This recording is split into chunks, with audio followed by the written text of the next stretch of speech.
Arkadaşlar merhaba. Bu videoda sizlere Huawei Watch Fit Special Edition modelini inceleyeceğim. Öncelikle arkadaşlar Watch Fit serisini bilmeyenler için Watch Fit 1 ve 2 çıkmıştı. 3 çıkmadan ara bir model olan arkadaşlar bugün bu videoda inceleyeceğimiz Watch Fit SE modeli. Adına anlaşıldığı gibi SE takısı olan genellikle modellerde birazcık daha özelliklerinden kırpılmış olup daha uygun fiyatlı satılan versiyonlar oluyor. Normalde Watch Fit ve Watch Fit 2 benim çok beğendiğim bir saattir. Böyle tam akıllı bilekli akıllı saat arasında kaba olmayan ama görüşme yapabildiğiniz, antrenman yapabildiğiniz vesaire, yani iki tarafa böyle çok kaba akıllı saat olmayıp çok minimal de gözüken akıllı bileklikler arasında kalan modellerden biriydi. Ve Huawei'nin zaten sensör kalitesinden dolayı da bu tarz saat arayanlar için özellikle önerdiğim ürünlerden biri olduğunu söyleyebilirim. Bugün arkadaşlar elimdeki model ise Watch Fit SE modeli. Bakalım Watch Fit 2'den herhangi bir farkı var mı? Fiyat farkı açısından neleri verebiliyor, neleri veremiyor? Sizce bu cihaz alınır mı? Bu videoda detaylı bir şekilde bunu inceleyeceğiz. Gelin öncelikle bir cihazı kutusundan çıkaralım. Ardından da detaylı bir şekilde ben teknik özelliklerini size anlatacağım.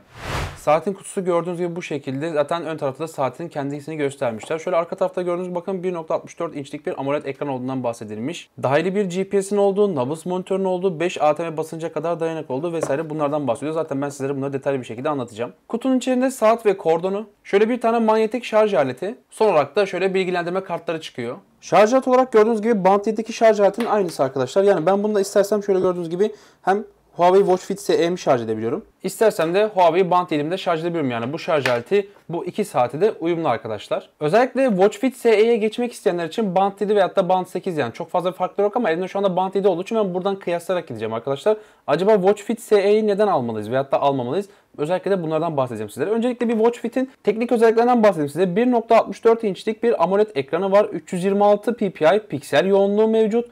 456-280 pikselde bir ekran çözünürlüğü var. AMOLED paneli gerçekten çok başarılı ve %70 oranında da bir ekran gövde oranı var. Saat kordonuyla beraber de yaklaşık 34 gram bir ağırlığa sahip. Ağırlık konusunda gerçekten başarılı. Silikon bir tane de kayışı var. Şöyle saatin sensörlerini de göstermek istiyorum. Şuradakine bakın, manyetik şarj kısımları. Burada da bakın şöyle 2 adet sensörleri gözlemleyebiliyorsunuz. Aynı şekilde bakın Band 7'deki sistemde neredeyse birebir olarak yakınlar ama burada tabii ki de değiştirilmiş sensörler var. Bunları da birazdan bahsedeceğim sizlere. Yan tarafta bakın bir tane fiziksel tuş var. Bu buton sayesinde menüye girip çıkabiliyorsunuz. Gördüğünüz gibi ya da saati kapatıp açabiliyorsunuz. Polimer bir kasa yapısı kullanılmış. Gayet hafif ve sağlam bir kasa yapısının olduğunu söyleyebilirim. Şu arayüzde gördüğünüz gibi isterseniz saat üzerinden isterseniz de uygulama üzerinden farklı binlerce arayüz var arkadaşlar. Hem ücretli hem de ücretsiz olacak şekilde arayüzleri uygulama üzerinden edinebilirsiniz. Saate Bluetooth sürümü 5.0 ile geliyor. Band 7 de aynı şekilde bir Bluetooth 5.0 sürüm vardı. Bunu da gene devam ettirmişler. Ayrıca sürekli açık, yani Always On Display ekranda bu saatte mevcut. Dahili bir GPS'i de var ve 5 ATM basınca kadar da destekleyebiliyor. Menü arayüzlerinden bahsedecek olsak gördüğünüz gibi bakın birbirine çok yakın. Yukarıdan kaydığınızda bir hızlı menüsü var. Burada sürekli açık ekran, parlaklık ayarı gördüğünüz gibi.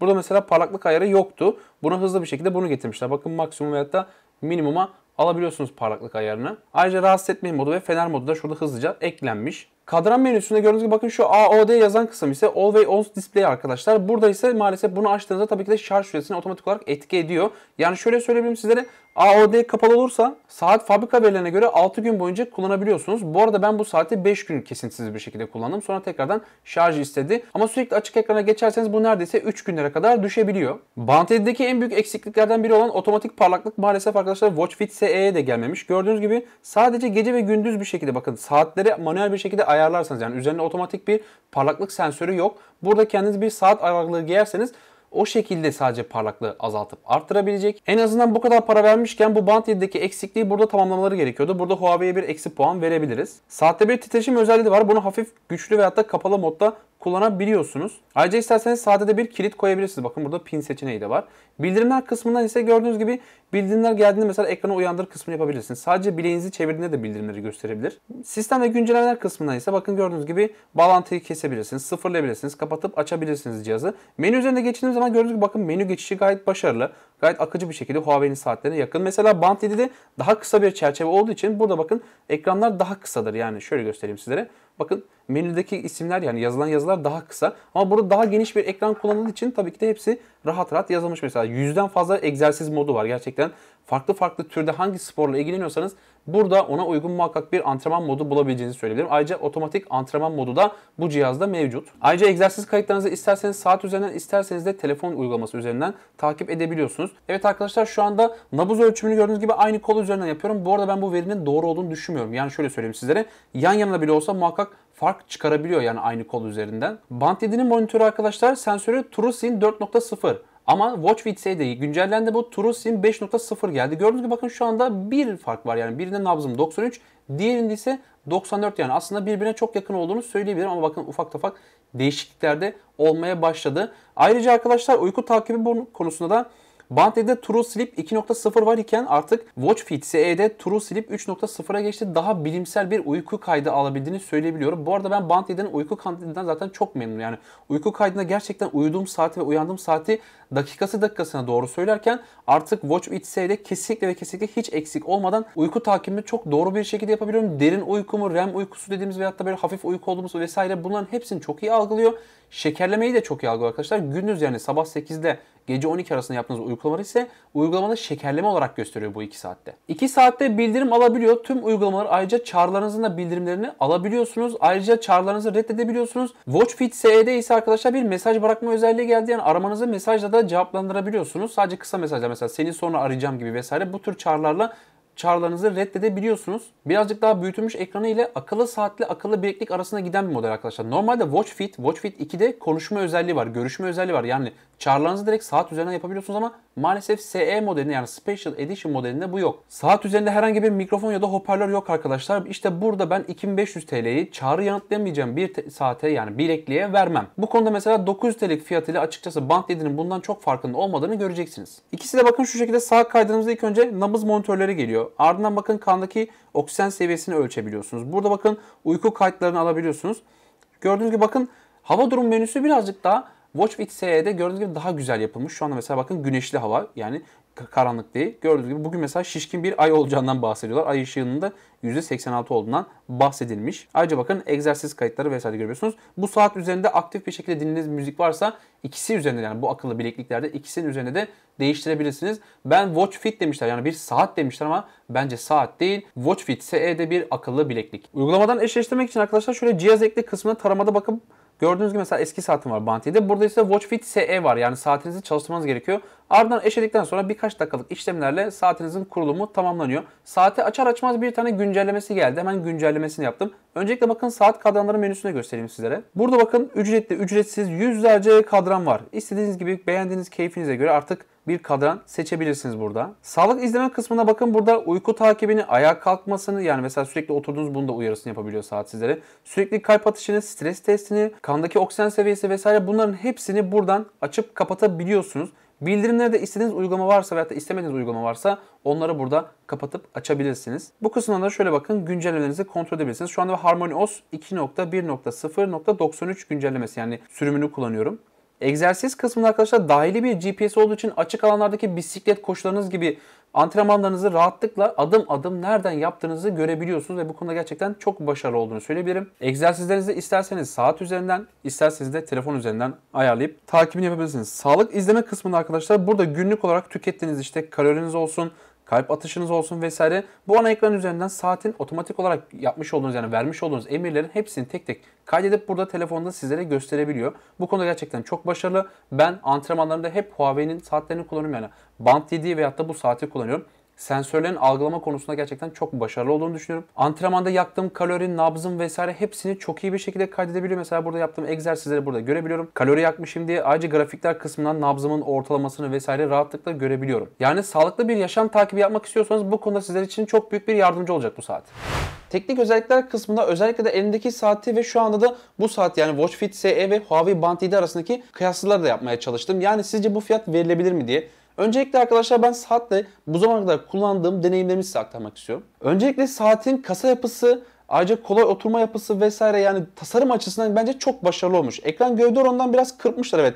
Özellikle de alt çerçeve ve üst çerçeveden biraz kırpmışlar. Yanlar aslında tam dolu olmuş ama biraz alt çerçeveyi fazla kırptıklarını düşünüyorum ben. Ekran gövde oranı %70'deydi. Biraz daha 80'lere doğru olsa saat ekran bazında daha dolu dolu olabilirdi. Onun haricinde menü akıcılığı olsun, aynı şekilde tüm fonksiyonlar olsun, ben çok beğendim. Band 7'deki versiyonların bir tık daha üstüne çıkmışlar. Burada daha bilimsel ve çok daha kararlı veriler alınabildiğini gözlemledim. Özellikle spor yaparken gerçekten birebir olarak verileri aynı şekilde alabildiğimi düşünüyorum. Yani nabzınızın gerçekten hızlı attığında saatin bunu çok iyi aktardığını düşünüyorum. Yani saatin size yağ yakımı veyahut da yağ yakımı da olmadığı aralıkları çok iyi gösteriyor ve bu şekilde siz kardiyolarınızı veyahut da güç antrenmanlarınızı rahatlıkla yapabiliyorsunuz.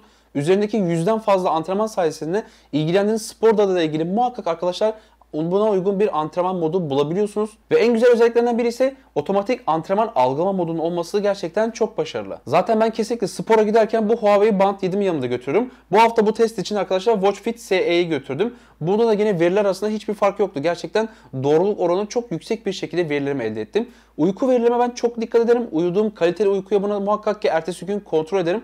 Bunda arkadaşlar bir üst versiyon yani yenilenmiş versiyonun sayesinde gerçekten REM uykusu, derin uyku, hafif uykuyu rahatlıkla görebiliyorum. Ve gerçekten de böyle yavaş yavaş uyumadan önce saate bakarım. Hiçbir şekilde saatlerde bir şaşma yok yani gerçekten dakikasına doğru bir şekilde sizlere aktarabiliyor. Hafif kasa yapısı sayesinde 34 gram bir ağırlığı var. Kolunuza çok fazla rahatsız etmiyor. Ben bununla mesela geceleri uyuyabiliyorum ve kesinlikle beni rahatsız etmiyor. Ayrıca silikon yapısı da yumuşak ve kaliteli olduğu için uyurken de sizi kesinlikle rahatsız etmiyor ve gün içerisinde sürekli kolunuzda bir saat olduğunu, ağırlığını veyahut da rahatsızlığını hissetmiyorsunuz. AMOLED ekran sayesinde siyahlar çok daha iyi. Aynı şekilde enerji tüketimi çok daha başarılı ve en güneşli havalarda bile saatin ekranını rahatlıkla okuyabiliyorsunuz. Tek kötü yanı otomatik parlaklık hala bu saatte getirilmemiş. Bence bu bir eksi. Uygulamanın hem Android'de hem de iOS'ta artık çok daha stabil bir şekilde çalışabildiğini söylerim. Geçen sene mesela Huawei Health uygulaması biraz iOS'larda açıkçası sıkıntı çıkarabiliyordu ama bu sene iOS'ta gerçekten çok stabil bir şekilde ilerliyor. Tüm verilerimi eksiksiz ve zamanında direkt telefonuma aktarabiliyorum. Watch Fit 2'den sonra bunda sesli görüşmenin olmaması bence çok kötü olmuş. Yani direkt otomatik olarak bir akıllı bileklik olmuş. Gelelim bu saat alınır mı veyahut da fiyatını hak ediyor mu? Öncelikle arkadaşlar bu saati ben 2500 TL'ye satın aldım. Bizzat kendim satın aldığımı söyleyeyim. Açıkçası 2500 TL bir akıllı bilekliğe verilir mi? Bence verilmez. Çünkü neden derseniz şu anda herhangi bir sesli görüşme bu saatte yapamıyorsunuz. Maalesef Watch Fit 2'deki gibi sesli görüşme özelliği bu saatte kaldırılmış. Yani bu altında tamamıyla bir akıllı bileklik. Ben zaten elimdeki Huawei Band 7 veyahut da Band 8'de de şu anda bu saatin yapabildiği her şeyi fazlasıyla yapabiliyorum. Sadece şu anda ödediğim fark ise büyük bir ekran kasa oranına. Daha büyük ekran kasa oranına ulaşmak için, daha az fiyat vermek için mesela muadil olan Mi Band 7 Pro'yu alabilirim. Açıkçası belki muadil olarak Mi Band 8 Pro'yu bekliyor olabilirsiniz. Ekim ayında tanıtılacağını düşünüyorum. Ama onun bile bu kadar yüksek fiyatlarda satılabileceğini düşünmüyorum. Olmasa bile Mi Band 7 Pro'yu bile rahatlıkla kullanabilirsiniz ve kasa çerçeve oranı açısından da birbirlerine yakın olan saatler. Bence bu akıllı bilekliğe 2500 TL verilmemesi gerekiyor. Çok daha uygun fiyatlı akıllı bileklikler arıyorsanız arkadaşlar, eğer ki Huawei olsun istiyorsanız da bence Huawei'nin Band 7 veyahut da Band 8'i gönül rahatlıkla hala kullanabilirsiniz. Evet arkadaşlar, Huawei Watch Fit SE akıllı bilekliğin incelemesinin de sonuna geldik. Bana destek vermek isterseniz videomu beğenip kanalıma abone olmayı unutmayın. Kendinize iyi bakın. Görüşmek üzere.